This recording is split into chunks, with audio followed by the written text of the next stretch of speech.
नमस्कार दोस्तों, एक और शानदार वीडियो के साथ आप सभी को स्वागत है। दोस्तों, क्या आपने कभी सोचा है वो आवाज़ जो हर वक्त आपके अंदर बोलती रहती है, वो कौन है? क्या वो आप हैं या आपके भीतर कोई और है? क्या सच में हम वो हैं जो हम सोचते हैं, या फिर सोचने से परे भी कोई सत्य है? आज हम बात कर रहे हैं एक ऐसी किताब की जो आपके जीवन को केवल बदल नहीं सकती, बल्कि एक नई चेतना के द्वार खोल सकती है। यह किताब है लाइफ बायॉन्ड माइंड। लेखक हैं डेविड फ्रॉली। इस दुनिया में ज्यादातर लोग दिन रात कुछ न कुछ सोचते रहते हैं। अपने भविष्य की चिंता, अतीत की गलती, वर्तमान की उलझने, और इस लगातार चलने वाले मानसिक शोर में हम भूल जाते हैं कि हम कौन हैं। डेविड फ्रॉली इस पुस्तक में यही बताते हैं कि हमारा असली स्वरूप हमारा मन नहीं, बल्कि उससे परे बसी हुई आत्मा है। वह चेतना जो शांति से, मौन से, ज्ञान से परिपूर्ण है। यह किताब केवल एक पढ़ने योग्य विषय नहीं, बल्कि एक आध्यात्मिक अनुभव है। यह हमें उस रास्ते पर ले जाती है जहां हम अपने विचारों के बंधन से मुक्त होकर अपने सच्चे स्व से जुड़ सकते हैं। यह पुस्तक हमें सिखाती है कि कैसे ध्यान हमें आत्मा तक पहुंचाता है, मन की सीमाओं को कैसे पार किया जाए, ब्रह्मांड से हमारा वास्तविक संबंध क्या है, और एक नई चेतना में कैसे जिया जाए। अगर आप भी अपने अंदर की गहराई में उतरना चाहते हैं तो इस वीडियो को अंत तक जरूर देखें, क्योंकि जो यात्रा अब शुरू होने जा रही है वो आपके विचारों से नहीं, आपकी आत्मा से जुड़ी है। तो चलिए शुरू करते हैं मन से परे जीवन की ये अद्भुत यात्रा। भाग 1, मन की सीमाएं। क्या आप अपने ही मन के गुलाम हैं? क्या आपने कभी गौर किया है कि हम दिन भर क्या करते हैं? सोचते हैं, बार बार सोचते हैं। वही पुराने विचार, वही दोहराव, वही चिंता, कभी भविष्य की तो कभी अतीत की। डेविड फ्रॉली की किताब लाइफ बियॉन्ड द माइंड हमें एक ऐसा आईना दिखाती है जिसमें हम पहली बार अपने मन की असली तस्वीर को देख पाते हैं। इस भाग में लेखक ये स्पष्ट करते हैं कि मन कोई अंतिम सत्य नहीं है, बल्कि केवल एक उपकरण है जो हमारे अनुभवों को प्रोसेस करता है, लेकिन खुद अनुभव नहीं करता। हम में से अधिकतर लोग अपने मन को ही खुद मान बैठे हैं। हम सोचते हैं कि जो विचार हमारे अंदर चल रहे हैं वही हमारी पहचान है, लेकिन यही सबसे बड़ा भ्रम है। डेविड फ्रॉली कहते हैं, you are not your thoughts, you are the awareness behind the thoughts. यानी आप अपने विचार नहीं हैं, आप वो हैं जो उन विचारों को देख रहा है। यह एक बेहद शक्तिशाली विचार है, और आत्मिक जागरूकता की शुरुआत भी यहीं से होती है। मन की सबसे बड़ी समस्या यह है कि यह बार बार दोहराता है वही पुराने डर, असुरक्षा, असफलता की यादें। जब भी हम कोई नया कदम उठाना चाहते हैं, हमारा मन हमें वापस उसी घेरे में खींच लाता है।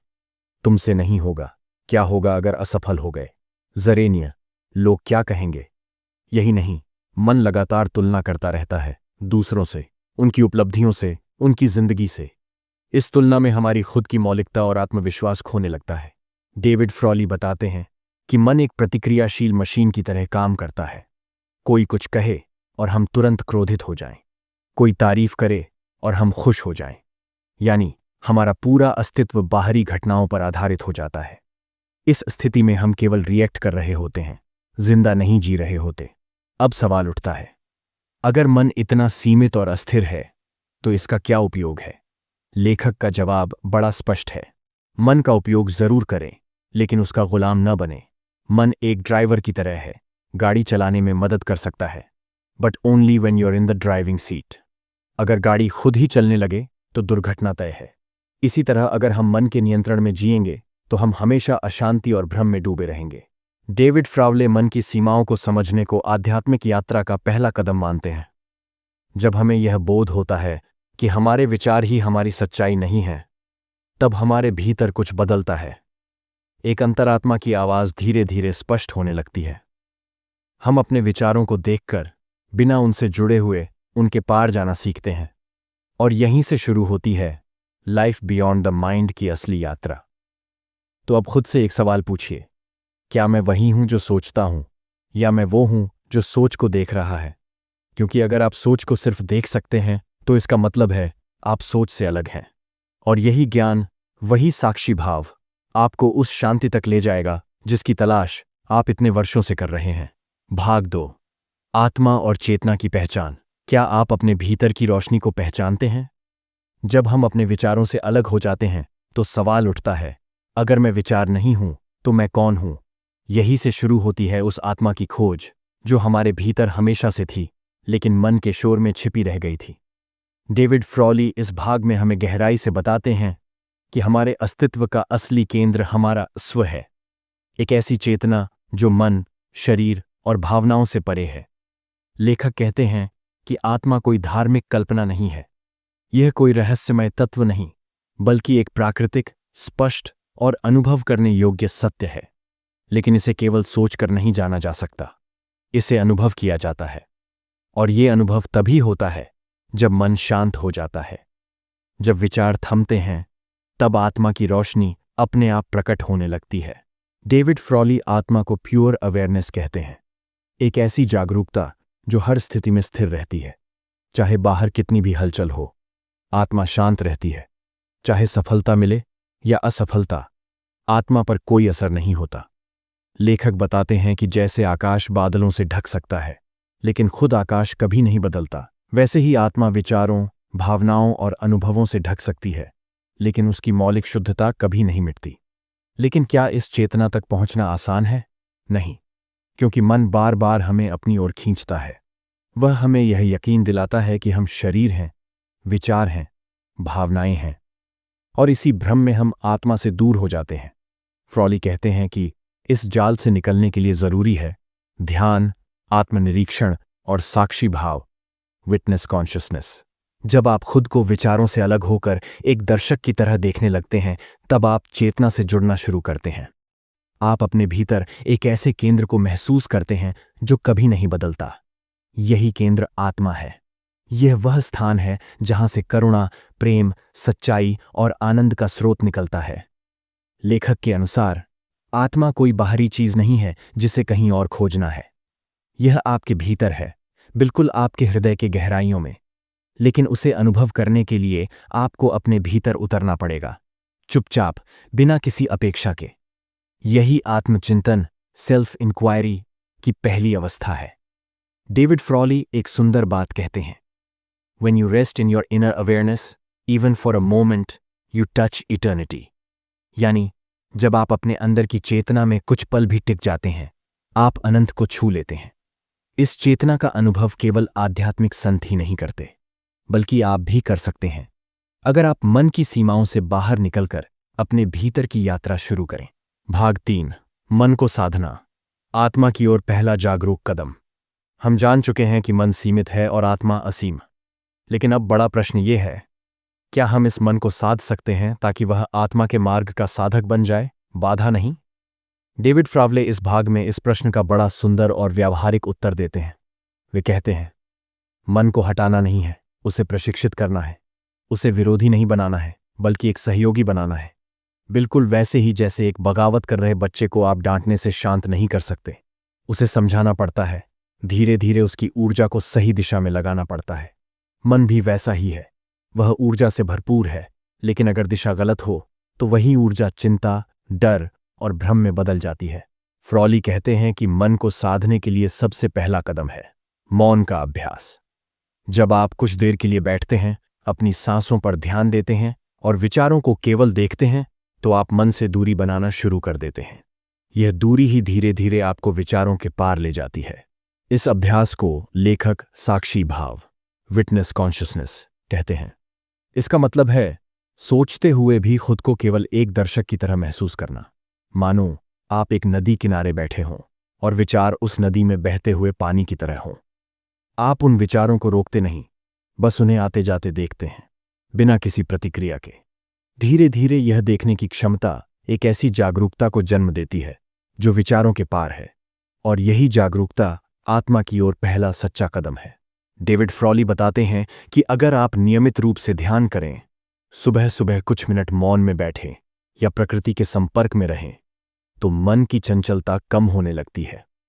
मन को साधने का दूसरा तरीका है सच्चे ज्ञान का सेवन। जब आप ऐसी किताबें पढ़ते हैं, सत्संग सुनते हैं या आत्मा से जुड़े विचारों पर मनन करते हैं, तब आपके भीतर नई समझ पैदा होती है, और जब समझ गहरी हो जाती है तो मन खुद ब खुद शांत होने लगता है। एक महत्वपूर्ण बात यह है कि इस मार्ग में धैर्य जरूरी है। मन एक दिन में नहीं बदलेगा। वर्षों से जमा विचार, भावनाएं और आदतें धीरे धीरे ही छूटेंगी। लेकिन हर छोटा प्रयास एक बीज की तरह है जो अंदर ही अंदर बढ़ता है। डेविड फ्रॉली कहते हैं, अपने दिमाग को अपना सेवक बनाने के लिए प्रशिक्षित करें, न कि अपना मालिक। Let it serve your soul, not harm it. यानी अपने मन को इस तरह प्रशिक्षित करो कि वह आत्मा की सेवा करे, न कि उसकी राह में बाधा बने। यह तभी संभव है जब आप सजग जीवन जिए, हर सोच, हर प्रतिक्रिया, हर निर्णय में यह पूछें, क्या यह मेरी आत्मा की आवाज है या केवल मन की शोर? जैसे जैसे आप ये फर्क करना सीखते हैं, वैसे वैसे आपका मन एक सच्चे योगी की तरह शांत, केंद्रित और सेवक बन जाता है। भाग 4, चेतना में जीना, आत्मा के प्रकाश में जीवन को ढालना। अब तक हम ये समझ चुके हैं कि मन सीमित है, आत्मा असीम है और मन को आत्मा की दिशा में मोड़ना ही जीवन की सबसे बड़ी साधना है। लेकिन सवाल है, जब हम आत्मा से जुड़ जाते हैं तब जीवन कैसा हो जाता है? क्या हम पुराने ढंग से ही जीते हैं या फिर जीवन में एक नया रंग, एक नया प्रकाश आ जाता है? डेविड फ्रॉली इस भाग में हमें उस स्थिति की झलक दिखाते हैं जब हम सचमुच आत्मा के प्रकाश में जीना शुरू करते हैं। वे कहते हैं, एक संवेदनशील जीवन केवल सोचते हुए बेहतर होने के बारे में नहीं है, यह सिर्फ बेहतर होने के बारे में है। यानी चेतन जीवन केवल सकारात्मक सोच नहीं, बल्कि सकारात्मक अस्तित्व है। जब हम चेतना से जुड़ जाते हैं तब हमारे जीवन का हर पहलू बदलने लगता है।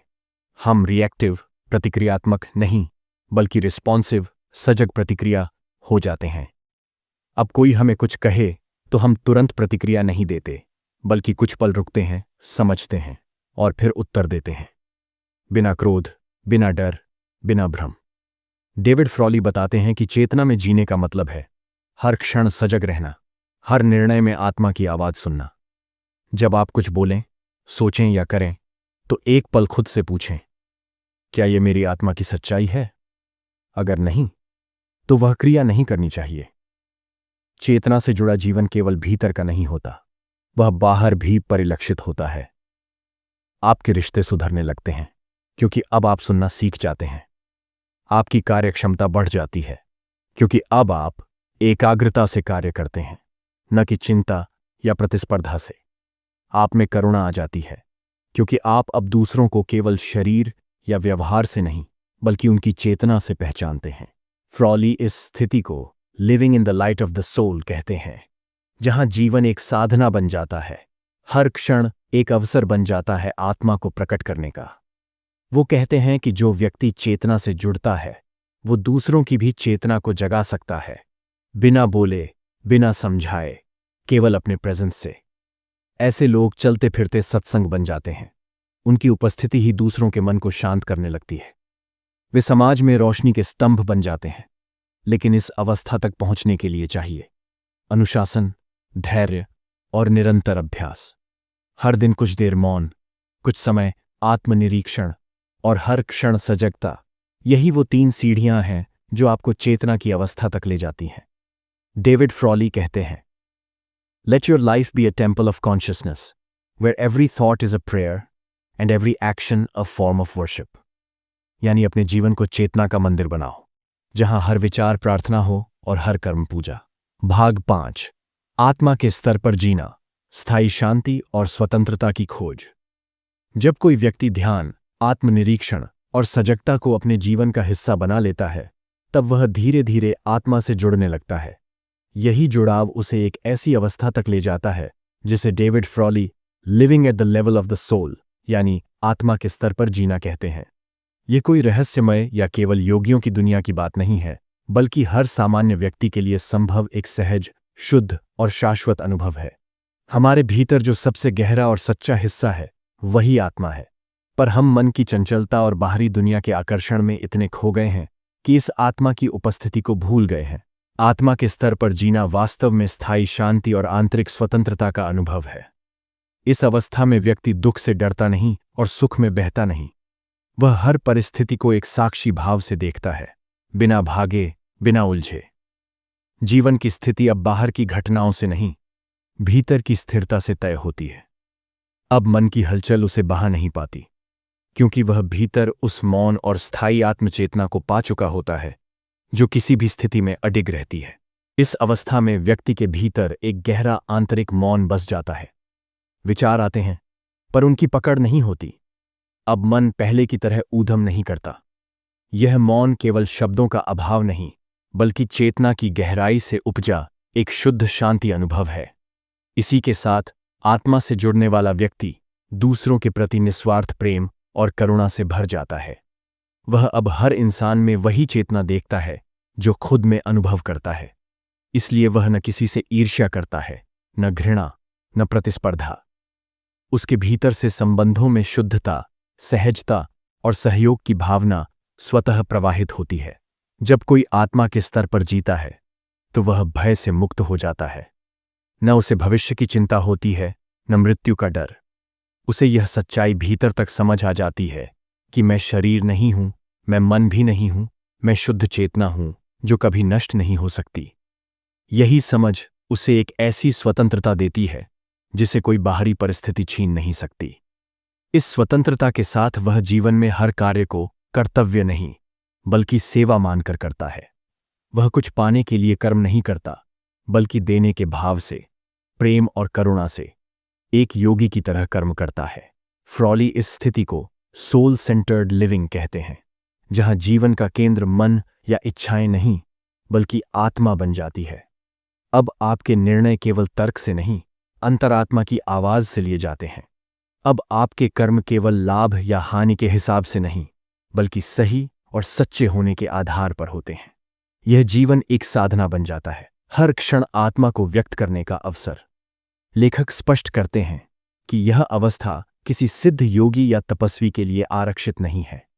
यह हर उस इंसान के लिए उपलब्ध है जो प्रतिदिन कुछ पल अपने भीतर उतरने की कोशिश करे, जो मौन में बैठे, खुद से जुड़े और मन की बजाय आत्मा की भाषा सुनना सीखे। लेखक का अंतिम संदेश अत्यंत प्रभावशाली है।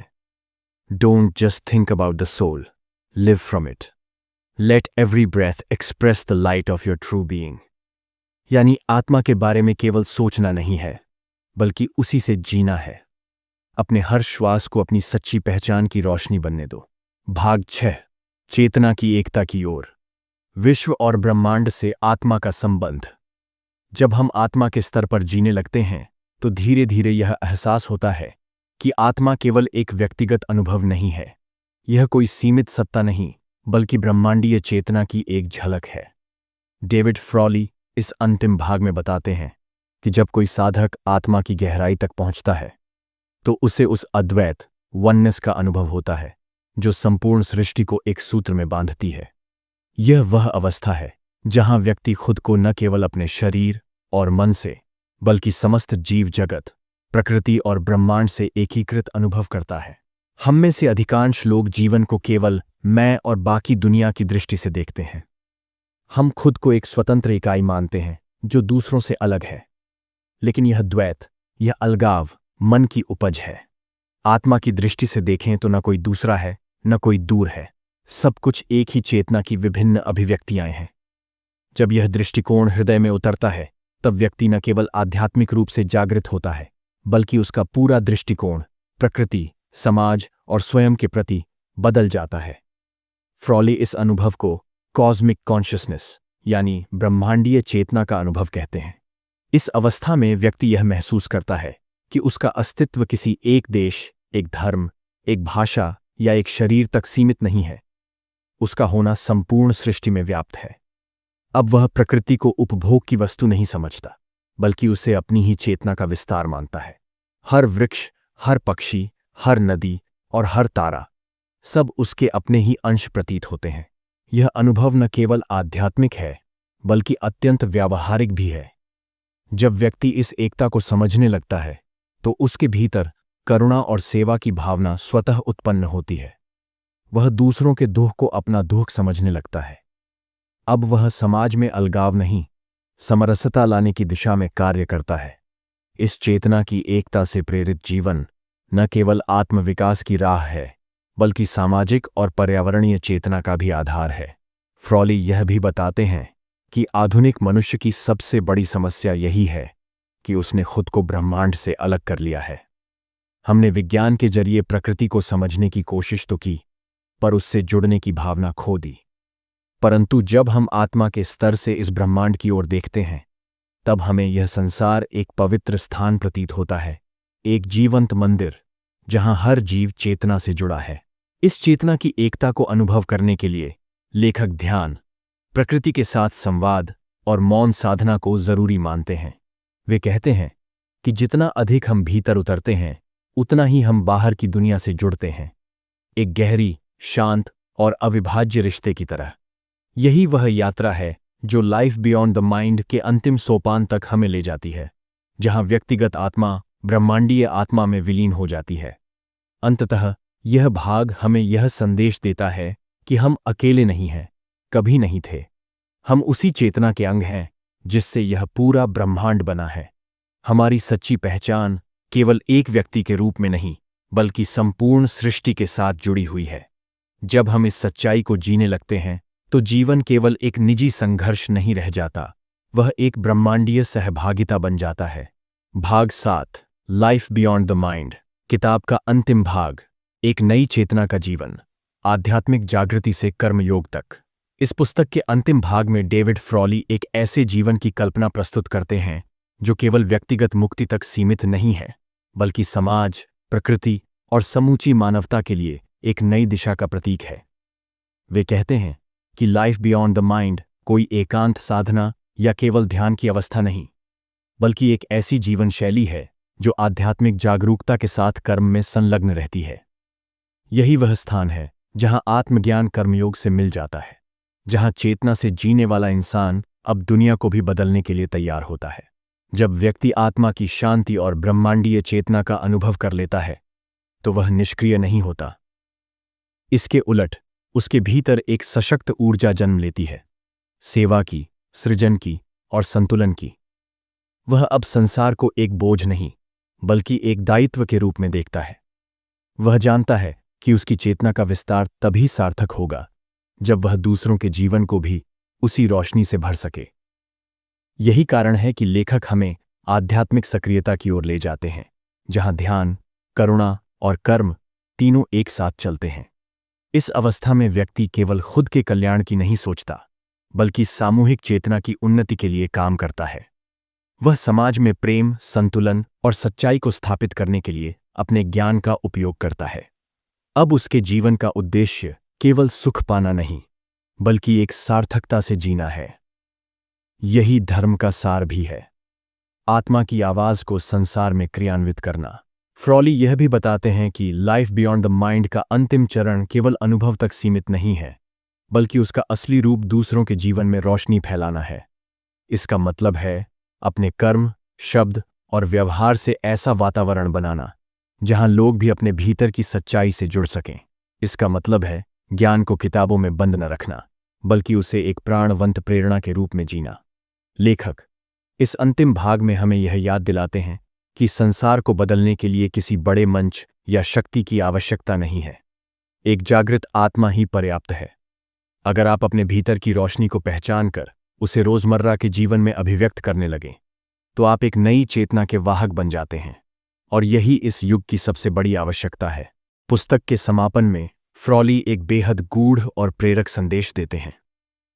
जब तुम मन से परे जाकर आत्मा को जीते हो, तो तुम केवल स्वयं को नहीं बदलते, तुम पूरी दुनिया में चेतना की नई लहर बन जाते हो।